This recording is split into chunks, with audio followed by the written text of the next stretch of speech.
오늘 아침에도 식초 한 스푼 챙겨 드셨나요? 혈관이 맑아진다고 혈당 잡는데 최고라고 하니까 매일 빠짐없이 챙기시는 분들 정말 많으시죠? 그런데 오늘 이 자리에서 꼭 드리고 싶은 이야기가 있습니다. 식초 자체가 문제가 아닙니다. 문제는 무엇과 함께 드시느냐입니다. 이걸 모르고 계속 드시다가 소중한 신장을 조용히 망가뜨리고 계신 분들이 지금 이 순간에도 정말 많습니다. 오늘 이 이야기 끝까지 들어주세요. 한 분이라도 더 건강을 지키실 수 있다면 그걸로 충분합니다. 얼마 전 최태현 박사님께서 진료실에서 겪으셨던 이야기를 들려주셨습니다. 박사님 병원에 이정수 씨라는 66살 남성 환자분이 찾아오셨어요. 이분은 건강에 정말 진심이신 분이었습니다. 매일 아침 두부 한 모를 꺼내 식초를 쭉 뿌려두셨다고 해요. 단백질도 챙기고 식초도 챙기고 이보다 완벽한 아침 식사가 어디 있겠냐며 스스로 대견해 하셨다고 하더라고요. 그런데 몇 달이 지나면서 이상한 증상이 하나씩 나타나기 시작했습니다. 처음에는 허리 아래쪽이 묵직하고 뻐근한 느낌, 그냥 허리가 좀 안 좋아졌나 보다 하고 파스를 붙이셨다고 했어요. 그런데 며칠 지나니 소변 볼 때 따끔따끔한 느낌까지 생기더라는 겁니다. 결국 병원에 오셨더니 신장에 돌이 생겼다는 진단을 받으셨어요. 신장 결석이었습니다. 건강해지려고 그토록 정성껏 챙기셨는데 오히려 신장을 해치고 계셨던 겁니다. 얼마나 억울하셨겠어요. 그런데 이게 단순한 우연이 아닙니다. 식초와 두부를 함께 드셨을 때 우리 몸속에서 실제로 그런 반응이 일어나거든요. 오늘 영상을 보시는 분들 중에 혹시 식초를 드시면서 지금 소개해드릴 음식이나 약과 함께 드시는 분이 계실 수 있어요. 그분들을 위해서 오늘 이 이야기를 꼭 드리고 싶었습니다.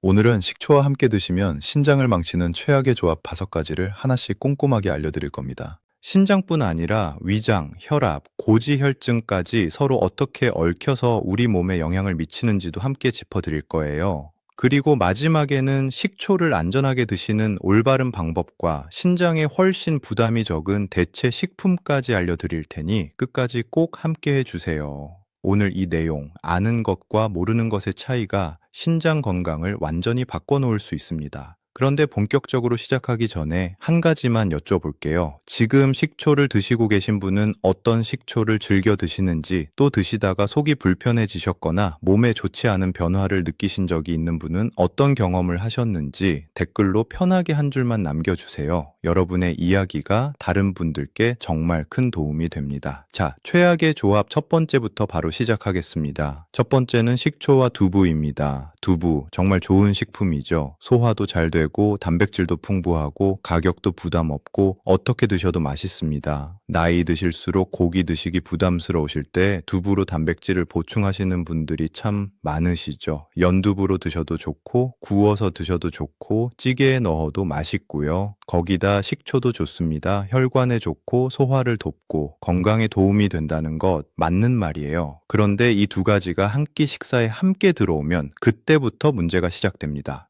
두부에는 칼슘이 상당히 많이 들어있어요. 두부를 굳힐 때 쓰는 응고제 성분에도 칼슘과 미네랄이 들어있습니다. 그런데 이 칼슘 성분이 식초의 강한산 성분을 만나게 되면 우리 몸속 소화 과정에서 수산칼슘이라는 물질이 만들어지기 아주 좋은 환경이 됩니다. 수산칼슘이 뭔지 아세요? 신장 결석을 만드는 가장 흔한 원인 물질입니다. 신장 결석 환자의 상당수가 바로 이 수산칼슘 결정이 신장 안에 쌓여서 생기는 거예요. 신장 결석이 생기면 처음에는 이렇게 느껴집니다. 허리 아래쪽이나 옆구리 쪽이 뭔가 묵직하고 뻐근한 느낌. 그냥 오래 앉아 있어서 그런가 허리 근육이 뭉쳤나 하고 넘기기 딱 좋은 증상이에요. 그러다가 점점 소변 볼 때 따끔한 느낌, 소변색이 탁해지거나 간혹 붉은 빛이 감돌기도 합니다.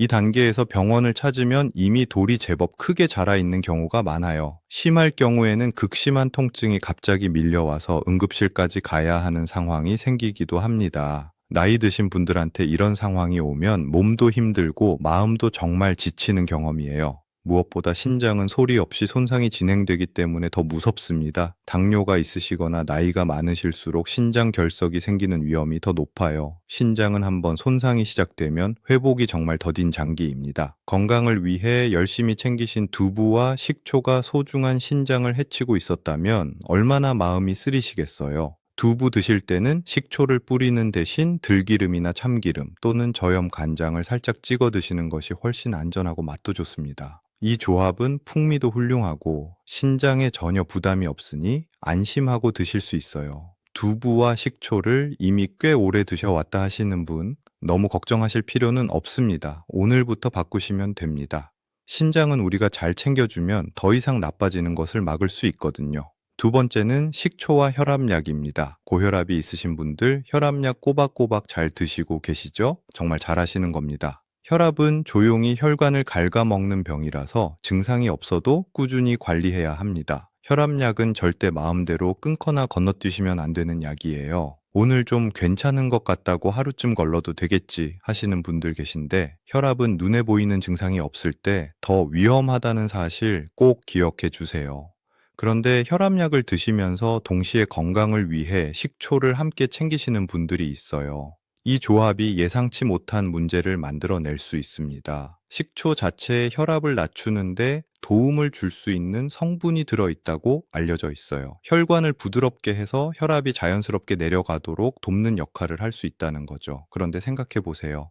혈압을 낮추는 약을 드시면서 거기에 혈압을 또 낮추는 식초까지 더하면 어떻게 될까요? 혈압이 의도한 것보다 훨씬 더 많이 내려가는 저혈압 상태가 올 수 있습니다. 저혈압이 갑자기 오면 몸이 어떻게 반응하는지 아세요? 갑자기 눈앞이 핑 돌고 어지럽습니다. 화장실 가려고 자리에서 일어났는데 아찔하면서 쓰러질 것 같은 느낌이 오기도 해요. 나이 드신 분들한테 낙상은 정말 큰 위기가 될 수 있잖아요. 엉덩이에 한 번 찧었는데 골반뼈에 금이 갔다, 허리를 다쳤다 하는 분들 주변에 꽤 계시잖아요. 그게 다 순간 혈압이 뚝 떨어지면서 생기는 일입니다. 그리고 여기서 신장과의 연결이 생깁니다. 혈압이 갑자기 많이 떨어지면 신장으로 흘러들어가는 혈액의 양도 같이 줄어듭니다. 신장은 혈액을 걸러서 몸속 노폐물을 밖으로 내보내는 역할을 하는 장기인데 피가 충분히 들어오지 않으면 이 청소 기능이 제대로 돌아가지 않아요. 이 상황이 반복되면 신장 기능이 서서히 나빠지는 결과가 생깁니다. 혈압 관리하려다가 신장까지 망가지는 일이 생기는 거예요. 혈압약 드시는 분들은 식초를 드실 때 약을 드신 후 최소 2시간에서 3시간의 간격을 두세요. 그리고 식초를 꾸준히 드실 계획이 있으시다면 반드시 담당 선생님께 먼저 여쭤보신 후에 시작하세요. 특히 칼슘 채널 차단제 계열이나 안지오텐신 차단제 계열의 혈압약을 드시는 분들은 식초와의 조합에 더 주의하셔야 합니다. 약 이름이 어려우시면 그냥 제가 먹는 혈압약과 식초 같이 먹어도 되냐고 선생님께 직접 여쭤보시면 됩니다. 그게 제일 정확합니다. 세 번째는 식초와 시금치입니다. 시금치, 몸에 정말 좋은 채소죠. 부드럽고 소화도 잘 되고 철분도 풍부하고 각종 비타민도 가득하고 눈 건강에도 도움이 된다고 하니 나이 드실수록 더 열심히 챙겨 드시는 분들이 많으세요. 시금치즙을 내서 매일 드시는 분들도 계시고 비빔밥이나 국에도 자주 넣어 드시죠. 그런데 시금치를 드실 때 식초와 함께 넣으시는 경우가 있습니다. 시금치 무침을 만들 때 새콤하게 식초를 더하거나 시금치즙에 식초를 한 스푼 타서 더 건강하게 드시려는 분들이 계시거든요. 이 조합은 앞서 말씀드린 두부와 식초의 조합보다 훨씬 더 강하게 신장을 위협합니다. 시금치에는 수산이라는 성분이 아주 많이 들어 있어요. 채소 중에서도 시금치는 수산 함량이 특히 높은 편에 속합니다. 그런데 이 수산 성분이 식초의 산 성분과 우리 몸속에서 만나게 되면 수산 칼슘 결정이 만들어지는 속도가 훨씬 빨라지고 양도 훨씬 많아집니다. 두부보다 시금치의 수산이 훨씬 많이 들어있기 때문에 그 영향이 훨씬 크거든요. 시금치에 식초까지 타서 드셨다면 매일 아침 신장에 돌을 조금씩 쌓아들인 셈이 되는 거예요. 이 수산 칼슘 결정이 신장 안에 서서히 쌓이면 처음에는 아무런 증상도 없습니다. 그래서 본인도 전혀 모르고 계속 드시게 되는 거예요. 오히려 건강해지고 있다고 생각하시면서요. 그러다가 어느 날 갑자기 옆구리가 심하게 아프거나 정기 건강 검진을 받았더니 신장 수치가 뚝 떨어졌다는 이야기를 듣게 됩니다. 이미 꽤 진행이 된 상태에서야 알아채는 거죠. 최태현 박사님도 이런 사례를 진료실에서 자주 보신다고 하셨어요. 박명선 씨라는 62살 여성분이 오셨는데 매일 아침 시금치즙에 식초를 섞어 드시다가 신장 기능 수치가 눈에 띄게 나빠진 채로 발견되셨습니다. 건강해지려고 하신 선택이었는데 결과는 정반대였던 거예요. 뒤늦게 원인을 아셨을 때 얼마나 억울하셨겠어요. 시금치는 얼마든지 드셔도 됩니다. 다만 식초와는 절대 함께 드시지 마세요. 시금치 무침에는 참기름과 통깨를 활용하시고 시금치즙을 드실 때 신맛이 필요하다면 레몬즙을 아주 소량 넣는 것이 훨씬 안전합니다. 한 가지 덧붙이자면 시금치뿐만 아니라 근대, 아욱, 비트처럼 수산 함량이 높은 채소들도 식초와 함께 드시지 않는 것이 좋습니다. 네 번째는 식초와 고지혈증 약입니다. 콜레스테롤 수치가 높아서 약을 꾸준히 드시는 분들 많으시죠? 고지혈증 약은 정기적으로 빠짐없이 드셔야 하는 약입니다. 그런데 건강을 위해 식초까지 함께 챙기시는 분들이 계신데 이 조합이 생각지 못한 문제를 만들어냅니다. 콜레스테롤을 낮추는 약은 위장과 소장에서 흡수되는 과정이 아주 정밀하게 맞춰져 있습니다. 일정한 환경에서 일정한 속도로 흡수되어야 약이 제대로 효과를 발휘하거든요. 그런데 식초의 강한 산 성분이 위장 안의 산도를 급격하게 바꿔버리면 이 약이 흡수되는 속도와 양이 들쭉날쭉해집니다. 어떤 날은 약이 너무 많이 흡수되고 어떤 날은 너무 적게 흡수되는 상황이 반복되는 거예요. 약이 너무 많이 흡수된 날에는 이유 없이 근육이 심하게 뭉치거나 쑤시는 느낌이 옵니다. 온몸이 무겁고 피로가 며칠이 지나도 풀리지 않는 느낌, 간 수치가 덩달아 올라가는 경우도 있어요. 이게 약 부작용인지 단순히 몸이 피곤한 건지 헷갈리는 경우가 많습니다. 반대로 약이 너무 적게 흡수된 날에는 콜레스테롤 수치가 다시 올라가서 열심히 약을 드신 의미가 없어지게 됩니다. 매일 약을 드시는데도 왜 수치가 이 모양이냐고 속상하셨던 분들, 혹시 식초를 함께 드시지는 않으셨는지 한번 생각해 보세요. 그리고 여기서 신장과의 연결이 또 생깁니다. 콜레스테롤 수치가 잘 잡히지 않고 계속 높아지면 혈관벽에 노폐물이 조금씩 쌓입니다. 신장으로 가는 혈관도 당연히 마찬가지고요. 신장 혈관이 좁아지면 신장이 혈액을 충분히 받지 못하게 되고 이 상태가 오래 지속되면 신장 기능이 서서히 나빠지는 결과로 이어집니다. 고지혈증 약을 드시는 분들은 식초와 약 사이에 최소 2시간 이상 간격을 두시고 식초를 정기적으로 드실 계획이라면 담당 선생님께 꼭 먼저 말씀드리세요. 혹시 근래에 다리나 허벅지 근육이 이유 없이 뭉치고 아프다 하시는 분, 기운이 갑자기 없어지고 피로가 풀리지 않는 느낌이 지속된다 하시는 분이 계시다면 고지혈증 약을 드시면서 식초를 함께 드시고 계신 건 아닌지 한번 점검해 보세요. 다섯 번째는 식초와 탄산음료입니다. 이게 왜 나오나 의아하신 분들 계실 거예요. 건강을 챙기는 분이 식초를 마시면서 왜 탄산음료를 마시냐고요? 그런데 요즘 탄산수에 사과 식초를 조금 타서 드시는 분들이 의외로 꽤 계십니다. 탄산수도 좋다고 하고 식초도 좋다고 하고 둘이 합치면 더 좋지 않을까 하는 생각으로 드시는 거죠. 새콤하고 청량한 맛이 나서 자꾸 손이 가다 보니 이걸 건강음료로 여기시고 매일 드시는 분들도 계세요. 그런데 이 조합이 위장과 신장을 동시에 힘들게 합니다. 탄산음료나 탄산수는 이산화탄소가 물에 녹아있는 상태입니다. 위장 속으로 들어오면 이미 가볍게 산성 자극이 생기는데 여기에 식초까지 더해지면 위장 안의 산성 농도가 한꺼번에 확 올라갑니다. 위장이 한 번에 감당하기 어려운 수준의 자극이 쏟아지는 거예요. 위장은 이걸 버텨내려고 애를 쓰지만 이 상황이 반복되면 위벽이 조금씩 헐기 시작합니다. 밥 먹고 나면 명치 부분이 타는 것처럼 쓰리고 식물이 목까지 올라오는 역류성 식도염 증상이 생기거나 이미 있으신 분들은 더 심해질 수 있어요. 그리고 여기서 끝이 아닙니다. 탄산음료에는 인산 성분이 들어있는 경우가 많아요. 이 인산 성분이 식초와 함께 몸속으로 들어오면 신장이 한꺼번에 과도한 양의 산성 물질을 걸러내야 합니다. 신장이 감당할 수 있는 한계를 넘어서는 상황이 반복되면 신장 세포가 조금씩 손상되기 시작해요. 더 무서운 건 처음에는 정말 아무 증상이 없다는 거예요. 맛있게 잘 마시고 있는데 알고 보면 신장이 조금씩 힘들어하고 있는 거죠. 그러다가 어느 날 건강검진에서 신장 수치가 뚝 떨어진 걸 처음 알게 되는 거예요. 최태현 박사님이 진료하셨던 또 다른 분 김재호 씨라는 68살 남성분은 매일 탄산수에 사과 식초를 타서 드시다가 역류성 식도염과 함께 신장 기능 저하 초기 소견을 동시에 발견하셨습니다. 본인은 전혀 몰랐다고 하셨어요. 탄산수에 식초를 타서 드시는 습관이 있으시다면 오늘 바로 멈추세요. 식초는 반드시 탄산이 없는 일반 물에 희석해서 드셔야 합니다. 자, 이제 5가지를 모두 알아봤습니다. 핵심만 간단히 정리해 드릴게요. 첫 번째, 식초와 두부, 수산 칼슘이 신장에 쌓여 결석을 만듭니다. 두 번째, 식초와 혈압약, 혈압이 과하게 내려가 신장 혈류까지 영향을 받습니다. 세 번째, 식초와 시금치, 수산, 칼슘이 폭발적으로 늘어나 신장을 더 빠르게 손상시킵니다. 네 번째, 식초와 고지혈증 약, 약효가 불규칙해지고 신장 혈관이 좁아질 수 있습니다. 다섯 번째, 식초와 탄산음료, 위장과 신장을 동시에 산성으로 자극합니다. 어떠세요? 다섯 가지 중에 혹시 나 지금 이렇게 하고 있었는데 하시는 조합이 있으셨나요? 있으셨다면 오늘부터 바로 바꾸시면 됩니다. 너무 오래 드셨다고 자책하실 필요 없어요. 지금 아셨으니 지금부터 달라지면 그게 제일 좋은 겁니다. 그렇다면 식초는 이제 아예 드시면 안 되는 걸까요?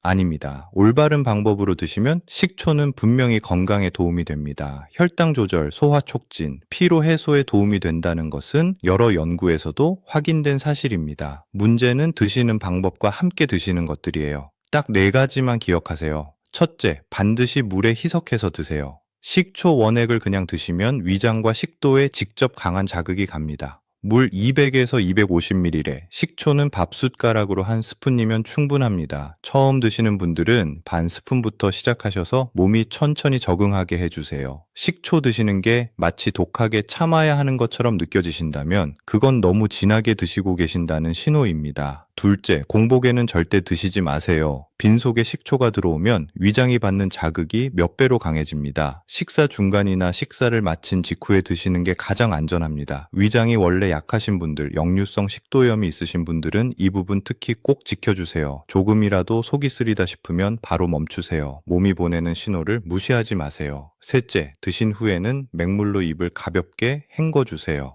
식초의 산 성분이 치아 표면에 계속 남아있으면 치아 에나멜을 조금씩 약하게 만들 수 있거든요. 세게 양치할 필요도 없어요. 맹물을 한 모금 머금고 가볍게 헹군 뒤 뱉어 주시기만 해도 충분합니다. 아주 간단한 습관 하나가 치아를 오래 지켜줍니다. 넷째, 혈압약, 고지혈증 약, 당뇨약을 드시는 분들은 반드시 담당 선생님께 먼저 여쭤보세요. 약과 식초의 강역은 최소 2시간에서 3시간을 두는 게 안전하고 복용 중인 약의 종류에 따라 판단이 달라질 수 있으니 선생님과 꼭 상의하신 후에 드세요. 이 단계는 절대 혼자 판단하지 마세요. 그리고 식초 대신 신장에 훨씬 부담이 적으면서 비슷한 건강 효과를 내는 대체 식품도 알려드릴게요. 첫 번째는 레몬즙입니다. 레몬도 신맛이 나고 혈관 건강과 소화에 도움을 줍니다. 그런데 레몬즙은 우리 몸속에 들어오면 식초보다 산성 자극이 훨씬 부드러워요. 물 200에서 250ml에 레몬 반 개 분량의 즙을 직접 짜서 넣고 천천히 드시면 됩니다. 위장에도 신장에도 훨씬 편안한 선택이에요. 생레몬이 번거로우신 분들은 마트에서 파는 100% 레몬즙을 구입해서 사용하셔도 됩니다. 뒷면에 설탕이나 첨가물 없이 레몬즙만 들어있는 것을 고르시면 됩니다. 두 번째는 매실 원액입니다. 매실은 오래전부터 우리 조상들이 여름철 건강음료로 즐겨 드셨던 식품이죠. 매실에는 구연산이 풍부해서 피로 해소와 소화 촉진 효과가 좋습니다. 신장에 주는 자극도 식초에 비해 훨씬 덜하고요. 단, 설탕이 많이 들어간 달콤한 매실청보다는 성분표를 확인해서 첨가물이 없는 순수 매실 원액을 고르시는 게 좋아요. 신장은 우리 몸에서 조용히 하지만 정말 묵묵하게 일하는 장기입니다.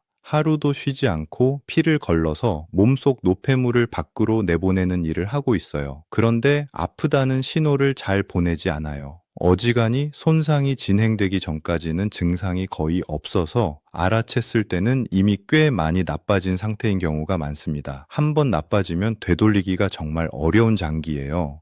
신장 기능이 많이 나빠지면 일주일에 2~3번씩 병원에서 몇 시간씩 혈액을 걸러내는 기계에 연결되어야 하는 상황까지 이어질 수 있습니다. 그래서 오늘 이 이야기가 더 중요한 겁니다. 오늘 알려드린 5가지 최악의 조합 꼭 기억해 두셨다가 내일 아침 식사부터 바로 바꿔보세요. 건강을 위해 열심히 챙기시는 그 소중한 노력이 신장을 해치는 방향으로 가지 않았으면 하는 마음이 정말 큽니다. 오늘 내용 중에 나 지금 이렇게 하고 있었는데 하시는 부분이 있다면 오늘부터 바로 바꾸시면 됩니다. 이미 알았다면 늦은 게 아니에요. 신장은 관리를 잘해주면 더 나빠지는 것을 충분히 막을 수 있는 장기입니다. 오늘이 바로 그 시작이 되셨으면 정말 좋겠습니다. 혹시 지금 식초를 즐겨 드시는 가족분이나 이웃, 친구분이 계신다면 이 영상 꼭 공유해 주세요. 아는 것이 힘이고 오늘 이 내용 하나가 소중한 분들의 신장을 지켜드릴 수 있습니다. 모르고 드시다가 신장을 상하게 하시는 분이 한 분이라도 줄어들었으면 하는 마음에서 오늘 이 이야기를 드렸습니다. 감사합니다.